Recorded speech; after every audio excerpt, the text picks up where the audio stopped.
term facelift is nothing new in the automotive world. It usually relates to altered bumpers and lights and things to keep a model looking fresh partway through its life cycle.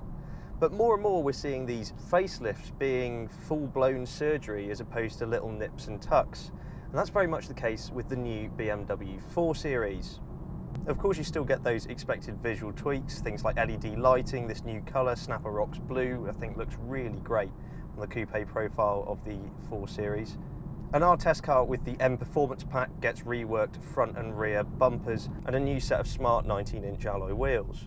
Overall, the 4 Series is still a handsome machine, and I have to say this colour really exaggerates that shoulder line that runs all the way from the front light back to the rear end of the car, and I think that's the thing that really defines a 4 Series. It's very raked, and yeah, it's quite a sculptural car, and I suppose that's what BMW were really going for when they separated the 3 Series Coupe into its own model line today, the 4 Series.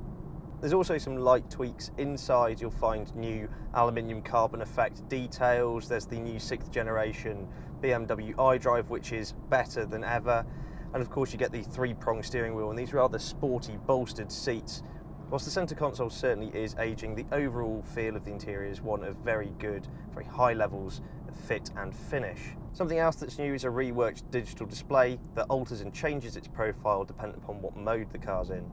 Of course, the coupe's sloping rear profile means that headroom is not the best in the rear, but actually legroom was surprisingly spacious. The boot offers a pleasing 445 litres of space. But the biggest changes for this model year are to be found in its engineering. The chassis has actually had a considerable amount of work done to it, namely suspension setup. So you get much thicker anti-roll bars, the damper settings and overall camber of the wheels has been changed, and you'll also find that the track is slightly wider. What does that translate to? Well, an even more stable platform for you to exploit.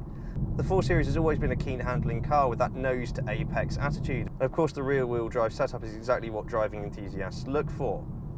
But the car certainly feels more hunkered down and more focused, and that's not to say that it sacrifices comfort, because certainly whilst the adductive dampers of this car are in its comfort setting, it has no problem with our rather choppy British roads. But put the car up into its sport mode and things tighten up a little and the steering gains weight and the throttle response increases, it's certainly a driver's machine.